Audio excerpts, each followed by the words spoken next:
Hello दोस्तों, स्वागत है आपका अपने यूट्यूब चैनल ग्रुपिंग हब में। तो चलिए एक नए सेशन में चलते हैं। आज का जो हम देख रहे थे ज्ञान बिंदु जीएस एकेडमी का टेस्ट, और जिसके अंतर्गत हम लोगों ने सेट नंबर 16 तक देख लिया था। सेट 16 कंप्लीट कर लिए थे। आज जो हमारा होने वाला है सेट नंबर 17 है, 17 नंबर का सेट आज है।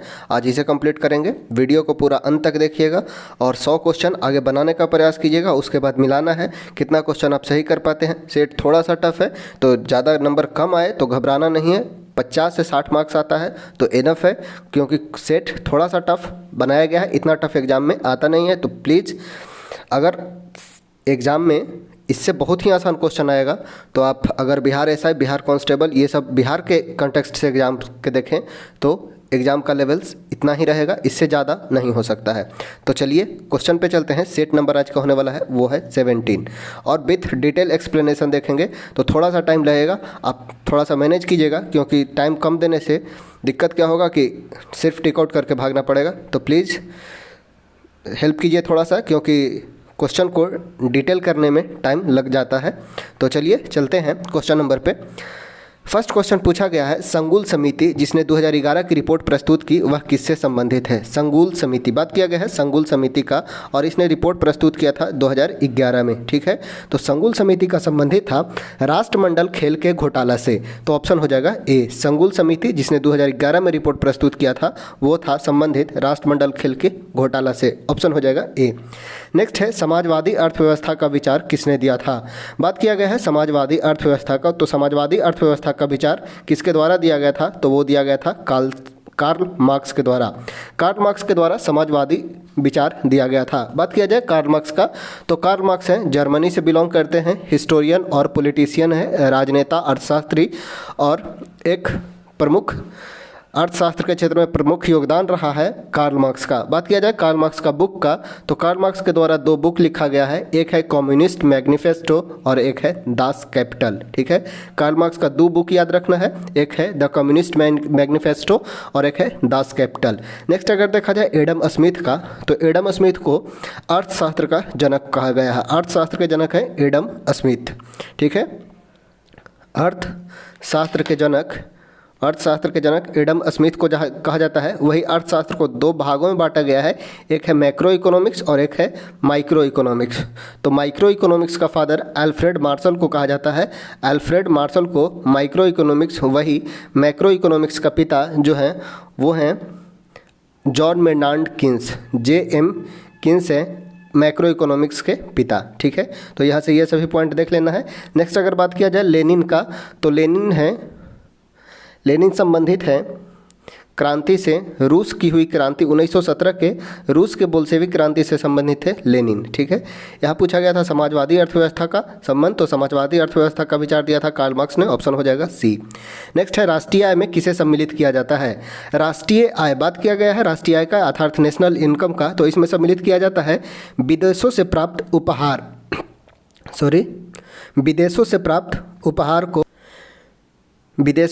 उपहार, लॉटरी में जीता गया इनाम और भारत में विदेशों द्वारा अर्जित लाभ, ये सभी राष्ट्रीय आय में सम्मिलित होते हैं। विदेशों से जो प्राप्त आय होगा, लॉटरी से जो जीता गया इनाम होगा, और भारत में विदेशों द्वारा अर्जित लाभ, ये सभी राष्ट्रीय आय में सम्मिलित किए जाएंगे, अर्थात ऑप्शन हो जाएगा डी। नेक्स्ट है, किसी अर्थव्यवस्था में आर्थिक मंदी और उसकी रिकवरी का ग्राफ कैसा होता है। आर्थिक मंदी के अनुसार ग्राफ नीचा जाएगा, और जैसे ही रिकवरी होगा तो ग्राफ ऊपर की ओर जाएगा, अर्थात यह होगा V शेप्ड आकार। ठीक है, अर्थव्यवस्था में आर्थिक मंदी और उसका रिकवरी का ग्राफ होता है जो वो होता है V शेप का, अर्थात ऑप्शन हो जाएगा ए, V शेप का आकार। नेक्स्ट है, बिहार में जमींदारी उन्मूलन की शुरुआत कब हुई थी।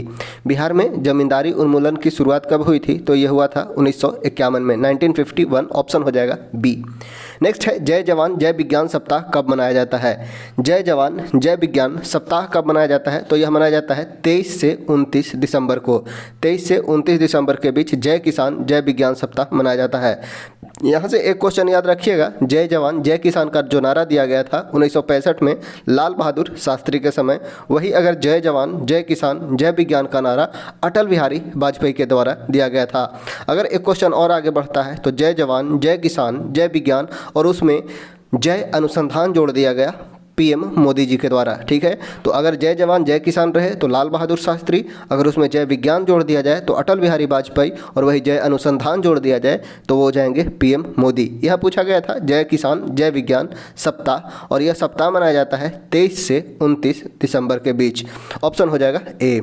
नेक्स्ट है कौन सी पंचवर्षीय योजना आगत निर्गत मॉडल पर आधारित थी?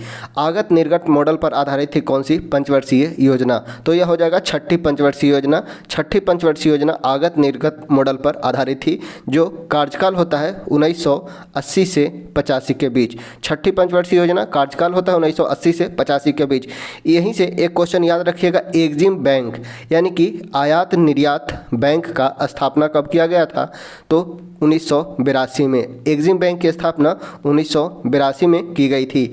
एग्जिम बैंक एक्सपोर्ट और इंपोर्ट बैंक आगत निर्गत मॉडल पर आधारित था छठी पंचवर्षीय योजना, और छठी पंचवर्षीय योजना के समय में ही एग्जिम बैंक की स्थापना 1982 में की गई। बात किया जाए पाँचवीं पंचवर्षीय योजना का, तो पाँचवीं पंचवर्षीय योजना का जो समय होता है 1974 से 78 तक। पाँचवीं पंचवर्षीय योजना का कार्यकाल 5 वर्ष नहीं होता है, याद रखना था।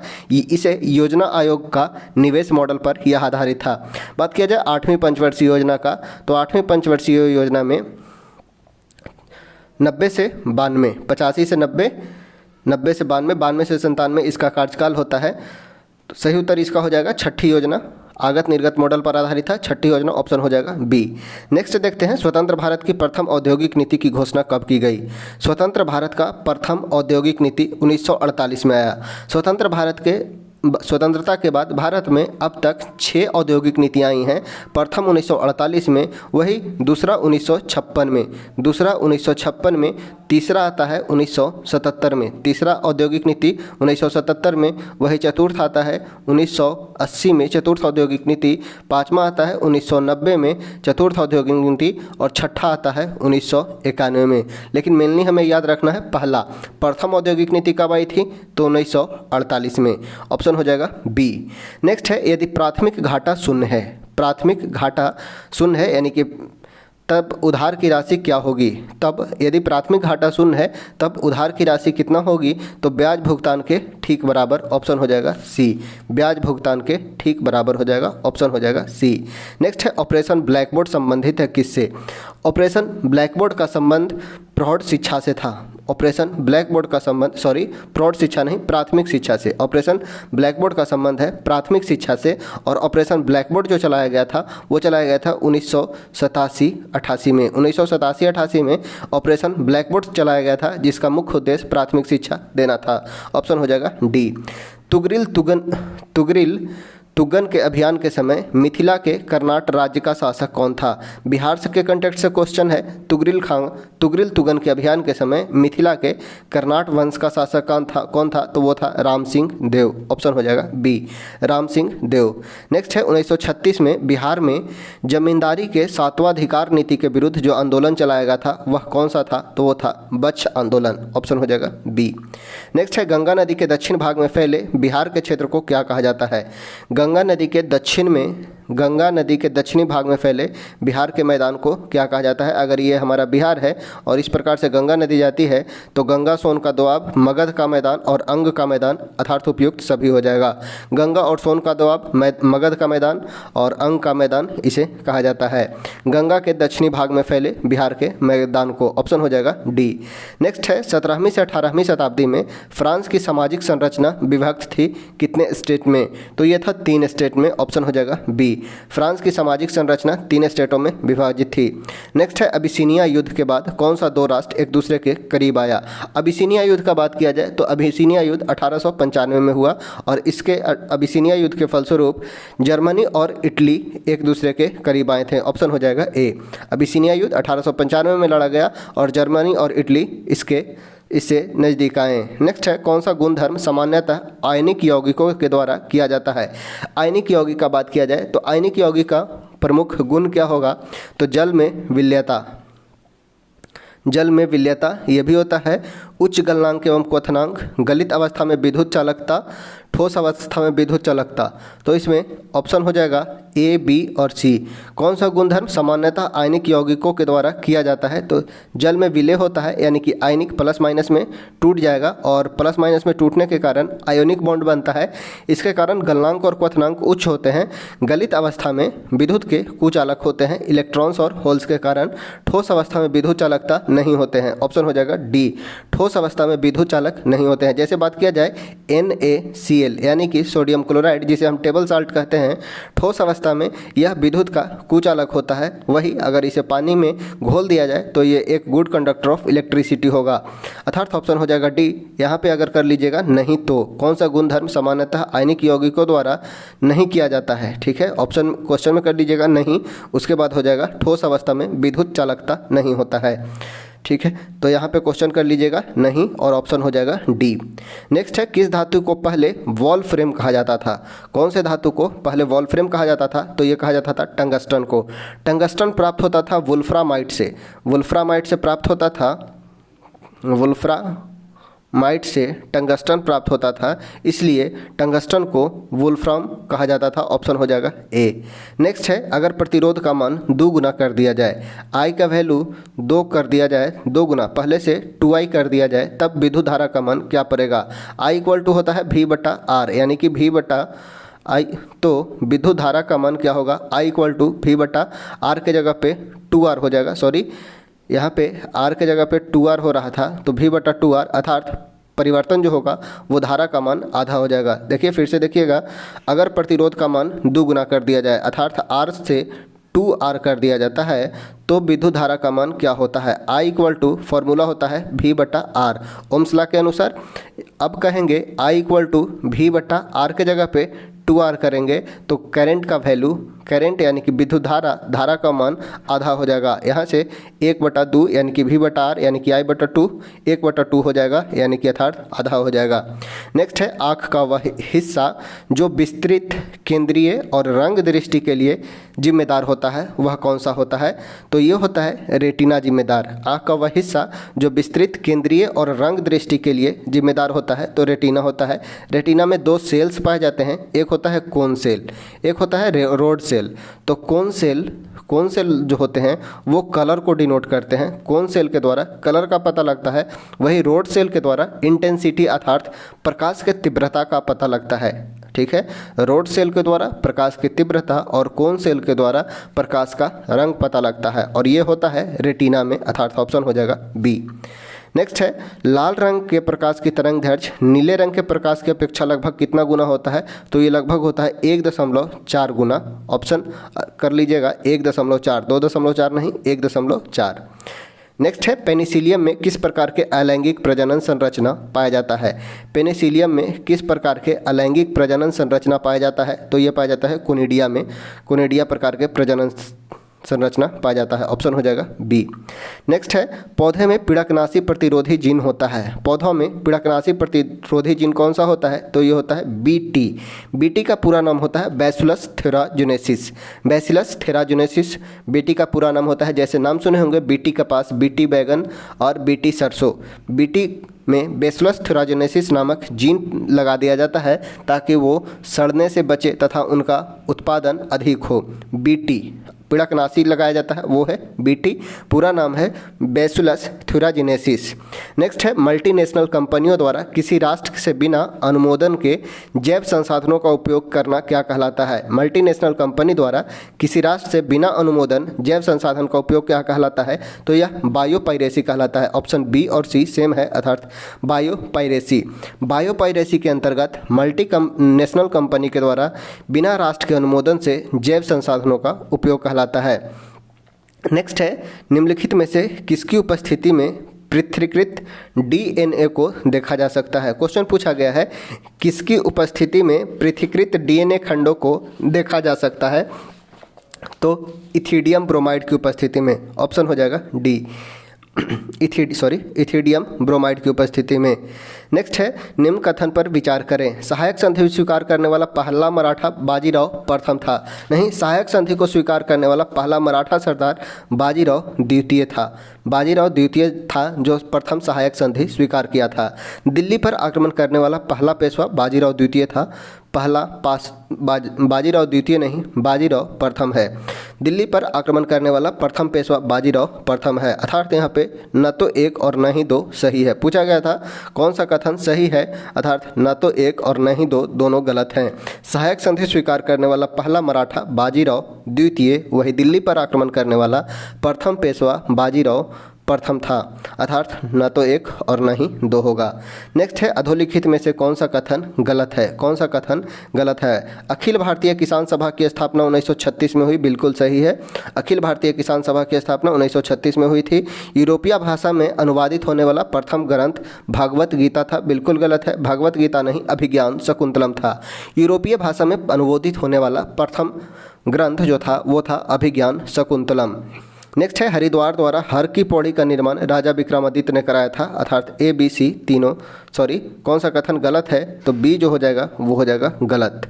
ठीक है, भगवत गीता नहीं, अभिज्ञान शकुंतलम। अभिज्ञान शकुंतलम और एक अनुवाद विभाग बनाया गया था वॉरेन हेस्टिंग्स के समय में। वॉरेन हेस्टिंग्स के समय में अनुवाद विभाग बनाया गया था 1784 में। नेक्स्ट है, किसने एक नए संबंध चलाने का श्रेय जाता है? किसे एक नए संबंध चलाने का श्रेय जाता है? तो लक्ष्मण सेन को। लक्ष्मण सेन के द्वारा ही 1119 ईस्वी में लक्ष्मण सेन के द्वारा लक्ष्मण संबंध चलाया गया था। ऑप्शन हो जाएगा सी, लक्ष्मण सेन के द्वारा लक्ष्मण संबंध चलाया गया था। नेक्स्ट है, परमाणु ऊर्जा नियामक बोर्ड की स्थापना किस वर्ष हुई? AERB अर्थात परमाणु atomic energy regulating board, AERB की स्थापना कब होती है? तो इसका स्थापना होता है 1983 में। AERB का स्थापना 1983 में। वही बात किया जाए इसरो का स्थापना, तो इसरो का स्थापना होता है 1969 में। बात किया जाए 1954 में, तो बार्क का स्थापना भाभा एटॉमिक रिसर्च सेंटर इसका स्थापना होता है 1954 में। बात किया जाए 1954 में तो बार्क का स्थापना, 1969 में इसरो का स्थापना, 1983 में AERB अर्थात परमाणु ऊर्जा नियामक बोर्ड की स्थापना। अगर पूछा जाएगा परमाणु ऊर्जा आयोग, भारत में परमाणु ऊर्जा आयोग की स्थापना कब हुई? तो परमाणु ऊर्जा आयोग की स्थापना होती है 1948 में। वही परमाणु ऊर्जा विभाग की स्थापना जो होती है, परमाणु ऊर्जा विभाग की स्थापना 1954 में होती है। और परमाणु ऊर्जा नियामक बोर्ड की स्थापना 1983 में होती है। ठीक है, 1983 में। तीन चीज़ याद रखना है, परमाणु ऊर्जा आयोग की स्थापना 1948 में, परमाणु ऊर्जा विभाग की स्थापना 1954 में और परमाणु ऊर्जा नियामक बोर्ड की स्थापना 1983 में। नेक्स्ट है, नरसिम्हन समिति ने बैंकिंग ढांचे को कितने स्तर में बनाने की संस्तुति की थी? नरसिम्हन समिति ने बैंकिंग ढांचे को कितने स्तर बनाने की संस्तुति की थी? तो ये था 4 स्तरीय। ऑप्शन हो जाएगा सी। नेक्स्ट है, किसका मिलान सही है? निखिल बनर्जी सितार वादक से संबंधित है, पलाधारू रघु मृदंगम से हैं और रघुनाथ सेठ बांसुरी से हैं। अर्थात ऑप्शन हो जाएगा डी, सभी। क्वेकर सिटी किसे के रूप में जाना जाता है? क्वेकर सिटी के उपनाम से जाना जाता है फिलाडेल्फिया को क्वेकर सिटी के रूप में जाना जाता है। ऑप्शन हो जाएगा ए। नेक्स्ट है, इनमें से किस नाम से सपाट शीर्ष वाले समुद्री पर्वतों को जाना जाता है? सपाट शीर्ष वाले समुद्री पर्वत को क्या नाम से जाना जाता है? तो ग्वाट के नाम से। ऑप्शन हो जाएगा ए, ग्वाट के नाम से। पृथ्वी के बाह्य सतह को कितने भागों में बांटा गया है? तो भूपर को 3 भागों में बांटा गया है, वो है अवसादी परत, ग्रेनाइट परत और बेसाल्टिक परत। अर्थात ऑप्शन हो जाएगा 3, बी ऑप्शन हो जाएगा। 3 परतों में बांटा गया है, वो है अवसादी परत, ग्रेनाइट परत और बेसाल्टिक परत। नेक्स्ट है, किसके शासनकाल में राजकीय धर्म इस्लाम समाप्त किया गया था? तो अकबर के समय में। अकबर द ग्रेट, यह एक मुस्लिम रूलर, मुगल वंश का प्रमुख शासकों में से एक है अकबर। इसके समय में राजकीय धर्म इस्लाम को समाप्त किया जाता है। ऑप्शन हो जाएगा ए। नेक्स्ट है, भारतीय पुरातात्विक सर्वेक्षण विभाग की स्थित है कहाँ? भारतीय पुरातात्विक सर्वेक्षण विभाग कहाँ स्थित है? तो यह स्थित है नई दिल्ली में। भारतीय पुरातात्विक सर्वेक्षण विभाग की स्थापना 1861 में अलेक्जेंडर कनिंघम के द्वारा लॉर्ड कैनिंग के समय में किया गया था। भारतीय पुरातात्विक सर्वेक्षण विभाग की स्थापना नई दिल्ली में अलेक्जेंडर कनिंघम के द्वारा 1861 में लॉर्ड कैनिंग के द्वारा किया गया था। तीनों क्वेश्चन पूछा जाता है। भारतीय ASI archaeological survey of India की स्थापना किसके द्वारा? तो अलेक्जेंडर कनिंघम के द्वारा प्रथम अध्यक्ष बनते हैं तथा 1861 में स्थापना किया जाता है और इसके समय गवर्नर जनरल रहेगा वो है लॉर्ड कैनिंग। लॉर्ड कैनिंग के समय इसकी स्थापना होती है। हेडक्वार्टर है वो है दिल्ली। नेक्स्ट है, कौन सी दुनिया का सबसे बड़ा जलोढ़ पंख का निर्माण करता है? कौन दुनिया का सबसे बड़ा जलोढ़ पंख का निर्माण करता है? तो यह करता है कोसी नदी। ऑप्शन हो जाएगा बी। जलोढ़ पंख का निर्माण करता है कोसी नदी। लगभग 15,000 किलोमीटर क्षेत्र में जलोढ़ पंख का निर्माण करता है कोसी नदी। ऑप्शन हो जाएगा बी। अधोलिखित में हुए दिल्ली समझौते के नाम से किसे जाना जाता है? दिल्ली समझौता के रूप में किसे जाना जाता है? तो गांधी और इरविन के बीच जो समझौता होता है वो दिल्ली में होता है 5 मार्च 1931 को। 5 मार्च 1931 को सेकेंड राउंड टेबल कॉन्फ्रेंस में जाने के लिए महात्मा गांधी और तत्कालीन वायसराय लॉर्ड इरविन के बीच समझौता होता है जिसे गांधी इरविन समझौता कहा जाता है और यह समझौता दिल्ली में होता है, अतः इसे दिल्ली समझौता के नाम से भी जाना गया है। वही बात किया जाए, अंबेडकर गांधी समझौता को पूना पैक्ट के नाम से जाना जाता है। अंबेडकर और गांधी समझौता को पूना पैक्ट के नाम से जाना जाता है। चित्तरंजन दास गांधी को गांधी दास पैक्ट कहा जाता है। चित्तरंजन दास और कांग्रेस समझौता को गांधी दास पैक्ट कहा जाता है जो 1924 में होता है। 1924 में गांधी दास पैक्ट, गांधी अंबेडकर समझौता 1931 में, गांधी इरविन समझौता 5 मार्च 1931 को महात्मा गांधी और तत्कालीन वायसराय लॉर्ड इरविन के बीच होता है। ऑप्शन हो जाएगा सी। इसे दिल्ली समझौता भी कहा गया क्योंकि यह दिल्ली में आयोजित होता है। नेक्स्ट है, अंतर्राष्ट्रीय दास व्यापार उन्मूलन स्मरण दिवस के रूप में कब मनाया जाता है? अंतर्राष्ट्रीय दास व्यापार उन्मूलन स्मरण दिवस के रूप में कब मनाया जाता है? तो यह मनाया जाता है 23 अगस्त को। ऑप्शन हो जाएगा डी, 23 अगस्त को। नेक्स्ट है, निम्नलिखित में से कौन सा एक विश्व बैंक का भाग नहीं है? World bank. बात किया जाए वर्ल्ड बैंक का स्थापना तो ब्रेटन वुड्स सम्मेलन के तहत विश्व बैंक की स्थापना की जाती है 1945 में। अंतर्राष्ट्रीय मुद्रा कोष जो है वो भाग नहीं है। ऑप्शन हो जाएगा सी। IMF एक स्वतंत्र निकाय है। IMF इंटरनेशनल मॉनेटरी फंड एक स्वतंत्र निकाय है जो विश्व बैंक का भाग नहीं है। IMF और वर्ल्ड बैंक को जुड़वा संस्थान की संज्ञा दी गई है। IMF और वर्ल्ड बैंक दोनों की स्थापना 1945 में ब्रेटन वुड्स सम्मेलन के तहत होता है। कोकबोरोक भाषा किस भारतीय राज्य में बोली जाती है? कोकबोरोक भाषा जो त्रिपुरा की भाषा है। ऑप्शन हो जाएगा बी। कोकबोरोक भाषा त्रिपुरा की भाषा है। वियना कन्वेंशन 1985 का मुख्य उद्देश्य क्या था? वियना कन्वेंशन 1985 होता है ओजोन परत के संरक्षण के लिए। ऑप्शन हो जाएगा ए। ओजोन परत से एक और याद रखना है 1987 का मॉन्ट्रियल प्रोटोकॉल। नेक्स्ट है, अंग्रेजों ने किस शासक के समय दिल्ली पर अधिकार कर लिया था? अंग्रेजों के द्वारा दिल्ली पर अधिकार किया जाता है 1803 में और कार्यकाल रहता है शाह आलम द्वितीय का। शाह आलम द्वितीय का बात किया जाए कार्यकाल तो 1759 से 1806 ईस्वी तक शाह आलम द्वितीय का कार्यकाल होता है। इसी के समय 1803 में अंग्रेजों द्वारा दिल्ली पर अधिकार कर लिया जाता है। ऑप्शन हो जाएगा सी। अगर बात किया जाए बहादुर शाह जफर का तो बहादुर शाह जफर के समय ही 1857 का विद्रोह होता है और इस समय भी दिल्ली पर अधिकार किया जाता है। पूर्ण रूप से अधिकार कर लिया जाता है दिल्ली पर अंग्रेजों द्वारा बहादुर शाह जफर के द्वारा। लेकिन अधिकार की बात किया जाए तो यहाँ पे प्रथम शाह आलम द्वितीय हो जाएगा। ऑप्शन हो जाएगा सी।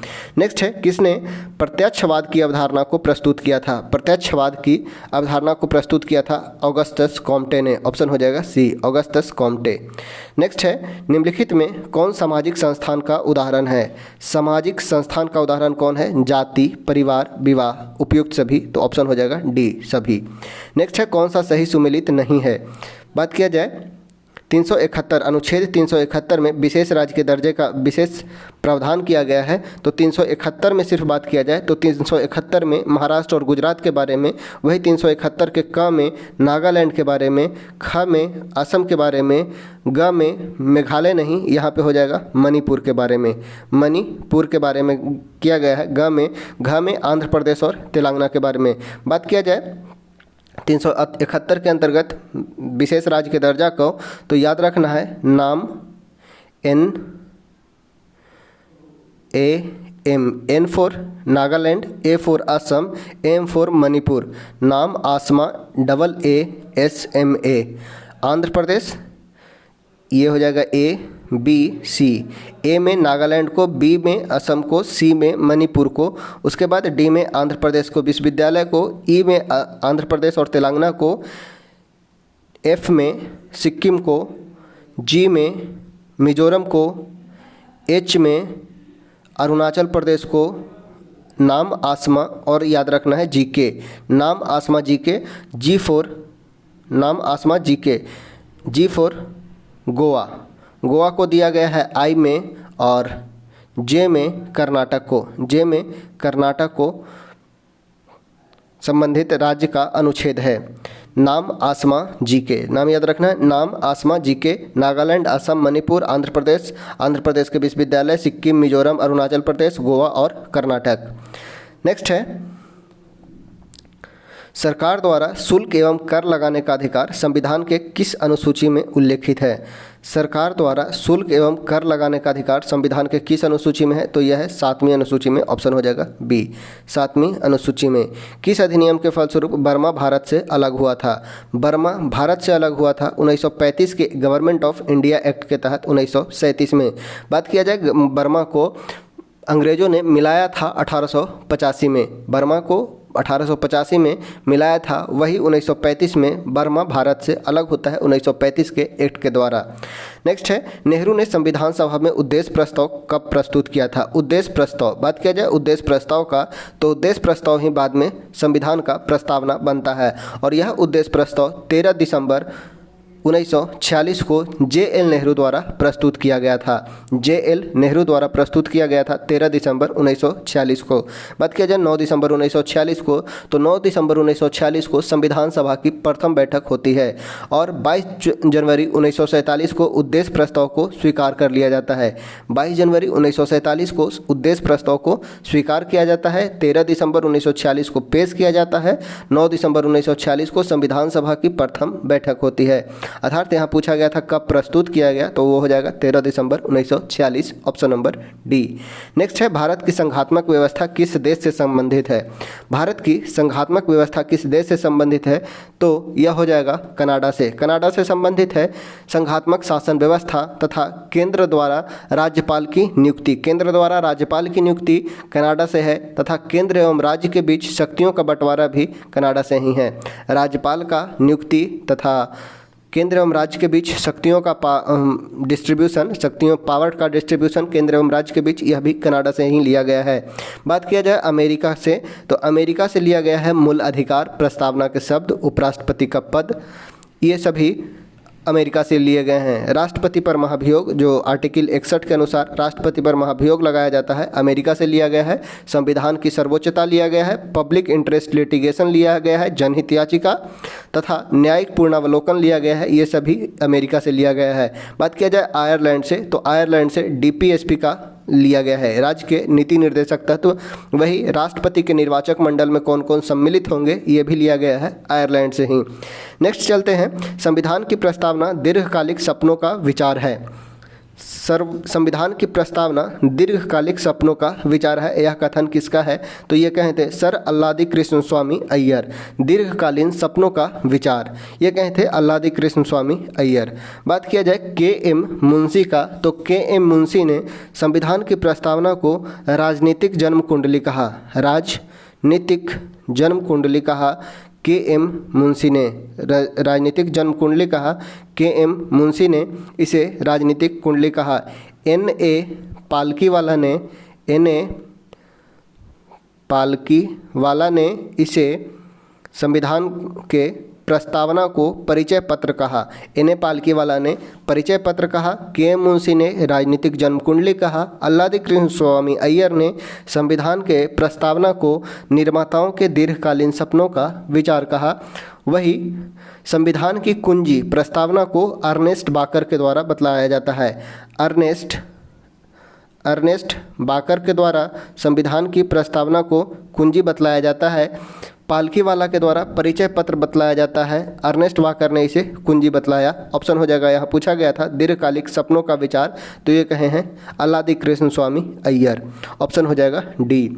नेक्स्ट है, कौन से मूल अधिकार हैं जो केवल भारतीय नागरिकों को प्राप्त है? तो भारतीय नागरिकों को प्राप्त मूल अधिकार की संख्या 5 है और वो है 15, 16, 19, 29 और 30। याद रखना है एक लाइन में 15, 16, 19, 29 और 30। ठीक है, 29, 30 दो याद रखना है, 15, 16 और 29, 30, बीच में है 19। 15, 16 लगातार, 29, 30 लगातार और बीच में 19। 15, 16, 19, 29, 30 सिर्फ भारतीयों को प्राप्त है। ऑप्शन हो जाएगा सी।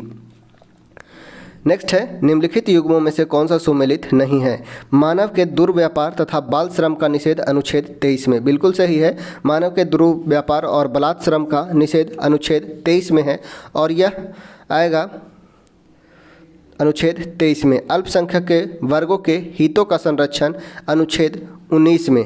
अल्पसंख्यकों के वर्गों के हितों का संरक्षण अनुच्छेद 29 में। यह भी बिल्कुल सही है, 29 में हितों का संरक्षण, वही 30 में शिक्षा का बात किया गया है। शिक्षा का संरक्षण 30 में। संवैधानिक उपचारों का अधिकार 32 में। शिक्षा संस्थाओं की स्थापना और प्रशासन करने का अल्पसंख्यक वर्गों का अधिकार, ये 31 में नहीं बल्कि ये है 30 में।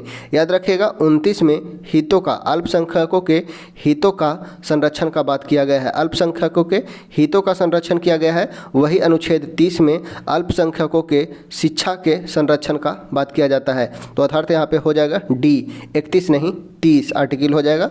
शिक्षा संस्थाओं की स्थापना करना तथा प्रशासन करने में अल्पसंख्यकों के वर्गों का अधिकार 30 में वर्णित है। ऑप्शन नंबर हो जाएगा डी। नेक्स्ट है, निम्नलिखित कथनों पर विचार कीजिए। भारत के संविधान के संदर्भ में राज्य के नीति निर्देशक तत्व विधायिका के कृत्यों पर निर्बंध करते हैं, कार्यपालिका के कृत्यों पर निर्बंध करते हैं? तो नहीं। अनुच्छेद 50 के अनुसार विधायिका कार्यपालिका स्वतंत्र होते हैं डीपीएसपी के अनुसार, तो ना तो 1 और ना ही 2 होगा। ऑप्शन नंबर हो जाएगा डी, ना तो 1 और ना ही 2। केंद्रीय सतर्कता आयोग यानी कि सीवीसी, सेंट्रल विजिलेंस कमीशन का गठन किस समिति के सिफारिश पे हुआ था? सीवीसी का गठन संथानम समिति के सिफारिश पे हुआ, संथानम समिति। ऑप्शन हो जाएगा ए।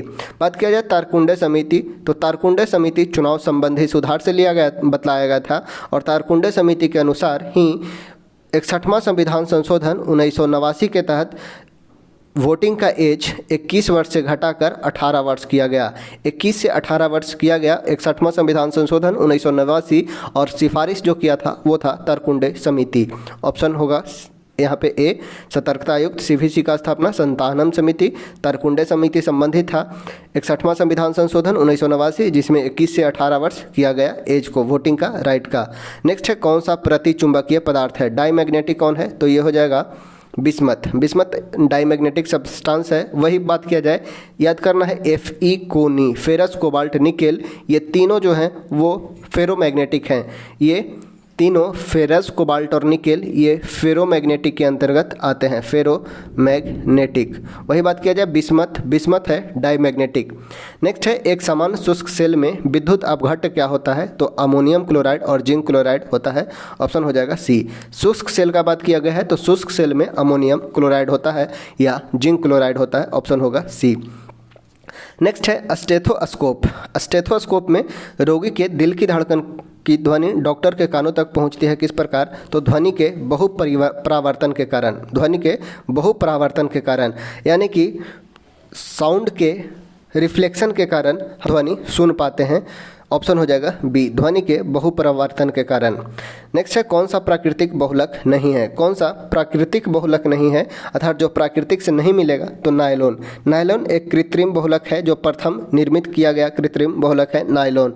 और नायलॉन की खोज वेलास कैराथर्स के द्वारा किया गया था। वालेस कैराथर्स के द्वारा नायलॉन की खोज की गई थी और यह एक प्राकृतिक बहुलक नहीं है। ऑप्शन हो जाएगा सी। नेक्स्ट है, निम्नलिखित में कौन सा एक युग्म सही सुमेलित नहीं है? लैक्टोज। लैक्टोज में खट्टा दूध नहीं, लैक्टोज में दूध में होता है लैक्टोज। कार्बोनिक अम्ल, सोडा वाटर, फॉर्मिक अम्ल, लाल चींटी, टार्टेरिक अम्ल, अंगूर का रस। तो ऑप्शन हो जाएगा ए, लैक्टोज खट्टा दूध से संबंधित नहीं है। कौन सी धातु ऑक्सीजन जल या अम्लों से अभिक्रिया नहीं करता है? कौन सा धातु है ऑक्सीजन से, जल से या अम्ल से अभिक्रिया नहीं करता है? तो वो हो जाएगा Au यानी कि औरम अर्थात सोना। ऑप्शन हो जाएगा डी। रिएक्टिविटी सीरीज से क्वेश्चन पूछा ही जाता है तो याद कर लेना है रिएक्टिविटी सीरीज को, रिएक्टिविटी सीरीज के कंसेप्ट को समझ लेना है। तो औरम जो है वो ऑक्सीजन जल से या अम्ल से रिएक्ट नहीं करता है। नेक्स्ट है निम्नलिखित कथन में कौन सा सही नहीं है? कौन सा कथन सही नहीं है? हीरे में सभी कार्बन कार्बन एकल बंध द्वारा जुड़े होते हैं, बिल्कुल सही है। कार्बन कार्बन सिंगल बॉन्डेड द्वारा जुड़ा होता है। ग्रेफाइट परतों वाली एक संरचना है जिसमें परतें कमजोर वांडरवाल्फ बलों द्वारा आपस में जुड़ी होती है, ये भी बिल्कुल सही है। ग्रेफाइट की परतें कार्बन परमाणु की षष्ठकोणीय वलयों द्वारा जुड़ी होती है। ग्रेफाइट की परत कार्बन कार्बन एकल बंध द्वारा आपस में जुड़ी रहती है। ग्रेफाइट का एकल बंध द्वारा जुड़ा नहीं रहता है। ऑप्शन हो जाएगा डी। नेक्स्ट है निम्नलिखित में से किस जीव में इसके जीवन चक्र के किसी भी अवस्था में पृष्ठरज्जु यानी कि नोटोकॉर्ड नहीं होता है? तो ये है होलोथूरिया। ऑप्शन हो जाएगा ए। नेक्स्ट है प्राकृतिक में निम्नलिखित में से किस जीव का किन जीवों के मृदा विहीन सतह पर जीवित पाए जाने की सर्वाधिक संभावना है? प्राकृतिक में किस जीवों का किन जीवों के मृदा विहीन सतह पर जीवित पाए जाने की सर्वाधिक संभावना है? तो यह हो जाएगा लाइकेन का और मॉस का, यानी कि ऑप्शन हो जाएगा सी, लाइकेन का और मॉस का। नेक्स्ट है सुमेलित करना है कृषि का प्रकार और झूमिंग कृषि के विभिन्न नाम और वहाँ किस क्षेत्र में होता है? तो झूमिंग कृषि उत्तर पूर्वी क्षेत्र में, झूमिंग कृषि उत्तर पूर्वी क्षेत्र मेनली जो होता है नागालैंड में। वही खील हिमालयन पट्टी में होता है। खील बिंगा बोला जाए तो बिंगा होता है उड़ीसा में, बिंगा उड़ीसा में, और वालरे दक्षिण पूर्वी राजस्थान में। अर्थात इसका ऑप्शन हो जाएगा 3 4 1 2, 3 4 1 2, ऑप्शन नंबर बी। झूमिंग उत्तर पूर्वी क्षेत्र में, खील हिमालयन पट्टी में, बिंगा उड़ीसा में और वालरे दक्षिण पूर्वी राजस्थान में। नेक्स्ट है रेशम कीट अपने जीवन चरण के किस चरण में वाणिज्यिक प्रयोग का तंतु पैदा करता है? तो प्यूपावस्था में। रेशम कीट अपने जीवन चक्र के किस चरण में वाणिज्यिक प्रयोग का तंतु पैदा करता है? तो प्यूपा अवस्था में। भेड़ का प्रथम स्तनपायी पाई प्रतिरूप का नाम क्या है? तो यह है डॉली। ऑप्शन हो जाएगा बी। भारत में श्वेत क्रांति मूलतः किस राज्य से शुरू होता है? तो ये होता है गुजरात से। श्वेत क्रांति का संबंध दुग्ध उत्पादन से था और जो 1970 के दशक में प्रारंभ हुआ और भारत में गुजरात राज्य से शुरुआत होती है श्वेत क्रांति। जनक हैं वर्गीज कुरियन।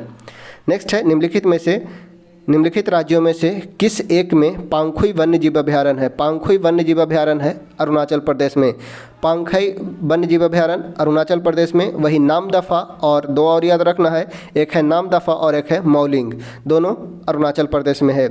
मौलिंग नेशनल पार्क, नामदफा वन्यजीव अभयारण्य, पांगखुई वन्यजीव अभयारण्य, ये सभी अरुणाचल प्रदेश के वन्यजीव अभयारण्य हैं। ऑप्शन हो जाएगा ए। नेक्स्ट है वृष्टि प्रस्फोट। वृष्टि प्रस्फोट के संबंध में कौन सा कथन सही है? इसे बादल गरजने और बिजली चमकने के साथ स्थानीय रूप से आई बहुत सारी मूसलाधार वर्षा के रूप में परिभाषित किया गया है। ऐसा अधिकांशतः पहाड़ी क्षेत्रों में होता है और इसके परिणाम स्वरूप बहुत तीव्र वर्षा होती है, अर्थात कुछ ही घंटों में 250 से 300 mm तक की होती है। अर्थात 1, 2 और 3 ऐसा केवल दिन के समय में ही होता है, नहीं, ऐसा दिन और रात कभी भी हो सकता है। अर्थात 1, 2, 3 सही हो जाएगा। बादल फटने से संबंधित बतलाना है तो इसे बादल गरजने और बिजली चमकने के साथ स्थानीय रूप से आई बहुत सारी मूसलाधार वर्षा के रूप में परिभाषित किया जाता है। मेनली पहाड़ी क्षेत्रों में होता है और इसके कारण बहुत तीव्र वर्षा होती है। 1, 2, 3 तीनों सही हो जाएगा। यह केवल दिन में नहीं, दिन या रात कभी भी हो सकता है। अर्थात 1, 2, 3। नेक्स्ट है चेरनोबिल दुर्घटना। चेरनोबिल दुर्घटना कब होती है? तो 1986 में यूक्रेन में चेरनोबिल दुर्घटना होती है और यह एक परमाणु आपदा था। चेरनोबिल दुर्घटना यह एक परमाणु आपदा था। बात किया जाए MIC गैस, तो भोपाल गैस त्रासदी में 1984 में MIC गैस का रिसाव हुआ था और यह हुआ था 1984 में, और इसके 2 वर्ष बाद 1986 में चेरनोबिल यूक्रेन में यह एक परमाणु दुर्घटना होती है, परमाणु आपदा था। ऑप्शन हो जाएगा बी। नेक्स्ट है निम्नलिखित में से कौन सा युग्म सही सुमेलित नहीं है? अंतर्राष्ट्रीय सस्य वानिकी अनुसंधान केंद्र नैरोबी में। अंतर्राष्ट्रीय सस्य वानिकी अनुसंधान केंद्र नैरोबी में स्थित है। भारतीय वन प्रबंधन संस्थान भोपाल में स्थित है। केंद्रीय सस्य वानिकी अनुसंधान संस्थान बांदा नहीं बल्कि झांसी में। केंद्रीय सस्य वानिकी अनुसंधान संस्थान बांदा नहीं झांसी में स्थित है। अर्थात ऑप्शन सी जो हो जाएगा वो उत्तर हो जाएगा। बांदा नहीं, झांसी में। टाटा ऊर्जा अनुसंधान संस्थान नई दिल्ली में स्थित है। ऑप्शन नंबर सी सही हो जाएगा। नेक्स्ट है रूपसी हवाई अड्डा भारत के किस राज्य में स्थित है? तो रूपसी हवाई अड्डा असम में स्थित है। ऑप्शन हो जाएगा बी। नेक्स्ट है निम्नलिखित में से कौन सा बादल अत्यधिक तीव्र वर्षा के लिए उत्तरदायी है? सबसे अधिक वर्षा किस बादल के कारण होता है? तो ये होता है वर्षा स्तरीय बादल। वर्षा स्तरीय बादल अत्यधिक तीव्र वर्षा के लिए रिस्पॉन्सिबल होता है। ऑप्शन हो जाएगा डी। नेक्स्ट है सिंधु घाटी सभ्यता की सबसे महत्वपूर्ण विशेषता क्या है? सिंधु घाटी सभ्यता की सबसे महत्वपूर्ण विशेषता है पक्की ईंट से बनी इमारत का होना। उस समय सिंधु घाटी सभ्यता जो एक प्राग ऐतिहासिक सभ्यता थी, कांस्य युगीन सभ्यता थी, उस समय भी पक्की ईंट से बनी इमारत देखी गई थी। सिंधु घाटी की सभ्यता प्रथम नगरीय सभ्यता भी थी। प्रथम नगरीय सभ्यता थी सिंधु घाटी सभ्यता। इसे कांस्य युगीन सभ्यता भी कहा जाता है। नेक्स्ट है निम्नलिखित में से कौन सा सुमेलित नहीं है? सीता। राजकीय भूमि से होने वाले आय को सीता कहा जाता था। भाग उपज का एक हिस्सा भाग कहलाता था। बलि एक प्रकार का राजस्व था। बलि एक प्रकार का राजस्व था। हिरण्य अनाज के रूप में कर था, नहीं नगद के रूप में। अनाज के रूप में नहीं बल्कि हिरण्य एक प्रकार का कर था और वो भी नगद कर था। हिरण्य एक प्रकार का नगद कर था। तो ऑप्शन हो जाएगा डी सही नहीं है। नेक्स्ट है पृथ्व्या प्रथम वीर की उपाधि किसे दी गई थी? पृथ्व्या प्रथम वीर की उपाधि समुद्रगुप्त को दिया गया था। पृथ्व्या प्रथम वीर की उपाधि समुद्रगुप्त को दिया गया था तथा इसे भारत का नेपोलियन भी कहा गया। समुद्रगुप्त को भारत का नेपोलियन विंसेंट स्मिथ ने कहा गया था तथा इसे पृथ्व्या प्रथम वीर की उपाधि दी गई थी। नेक्स्ट है निम्नलिखित सूफियों में से किसने कृष्ण को औलिया के रूप में जाना? कौन सा सूफी था वो कृष्ण को औलिया के रूप में माना था? तो वो थे शाह मोहम्मद गौस। ऑप्शन हो जाएगा ए शाह मोहम्मद गौस। नेक्स्ट है अफगानिस्तान के प्रति आक्रामक नीति किस वायसराय ने अपनाई थी? अफगानिस्तान के प्रति आक्रामक नीति अपनाया था लॉर्ड लिट्टन ने। ऑप्शन हो जाएगा बी। लॉर्ड लिट्टन के समय प्रमुख घटना जो है वो है 1878 का वर्नाक्यूलर प्रेस एक्ट हो या प्रथम कारखाना अधिनियम।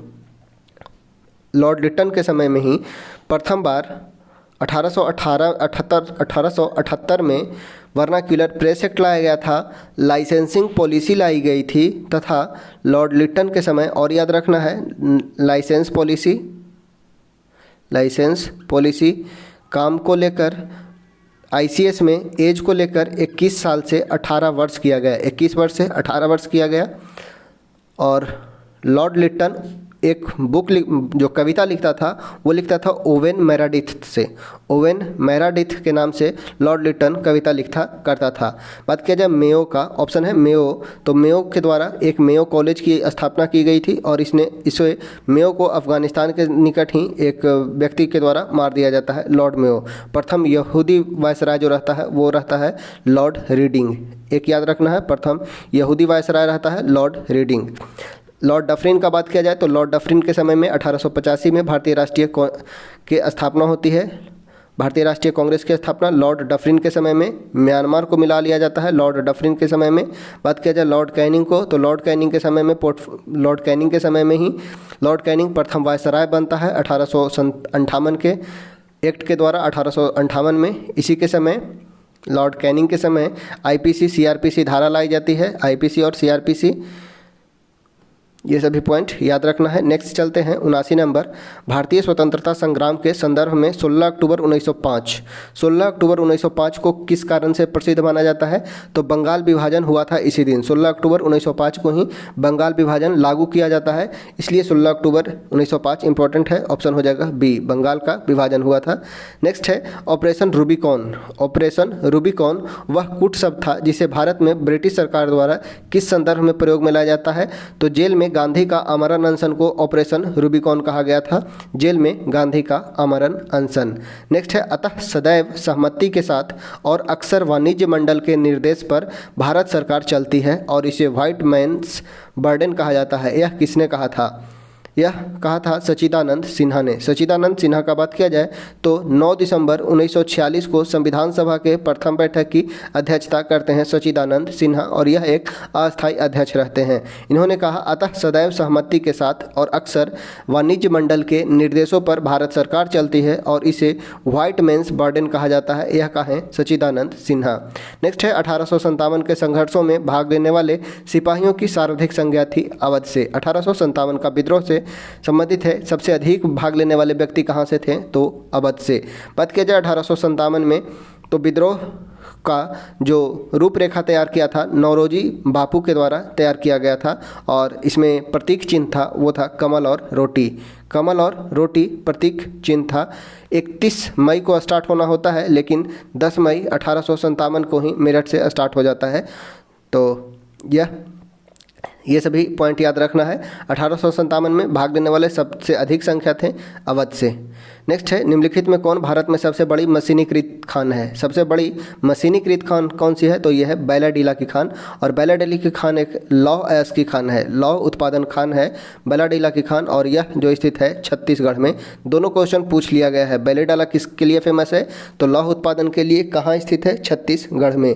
नेक्स्ट है, निम्नलिखित में से कौन सा सही सुमेलित नहीं है। सही सुमेलित नहीं है, INDAL Indian aluminium company limited Hirakud, Indian aluminium company limited Hirakud में है। बाल्को अर्थात Bharat aluminium corporation limited Korba में है। Hindustan aluminium corporation limited Renukoot में, Hindustan aluminium corporation limited Renukoot में है। Madras aluminium company limited Chennai नहीं मेट्टूर तमिलनाडु में है। मेट्टूर तमिलनाडु में मद्रास एल्युमिनियम कंपनी लिमिटेड है। तमिलनाडु में है Madras aluminium company limited. Option हो जाएगा डी, सुमेलित नहीं है। नेक्स्ट है, कौन आदिम जनजाति है। कौन सा है, वो आदिम यानी कि प्रिमिटिव ट्राइब्स है। ऑप्शन है कंवर, कोर, करमाली और कोरवा। तो सही उत्तर हो जाएगा कोरवा जो है एक प्रिमिटिव ट्राइब्स है। ऑप्शन हो जाएगा डी। नेक्स्ट है, किस जनगणना दशक में लिंग अनुपात भारत में सबसे अधिक गिरावट दर्ज की गई। लिंगानुपात सबसे अधिक जो रहा वो रहा 1901 में। वही सबसे अधिक गिरावट दर्ज किया जाए तो सबसे अधिक गिरावट दर्ज किया गया 1961 से 71 में। 1961 से 71 के में दशक में सबसे अधिक लिंगानुपात गिरावट दर्ज की गई, वही सबसे अधिक वृद्धि दर्ज किया गया 1901 में।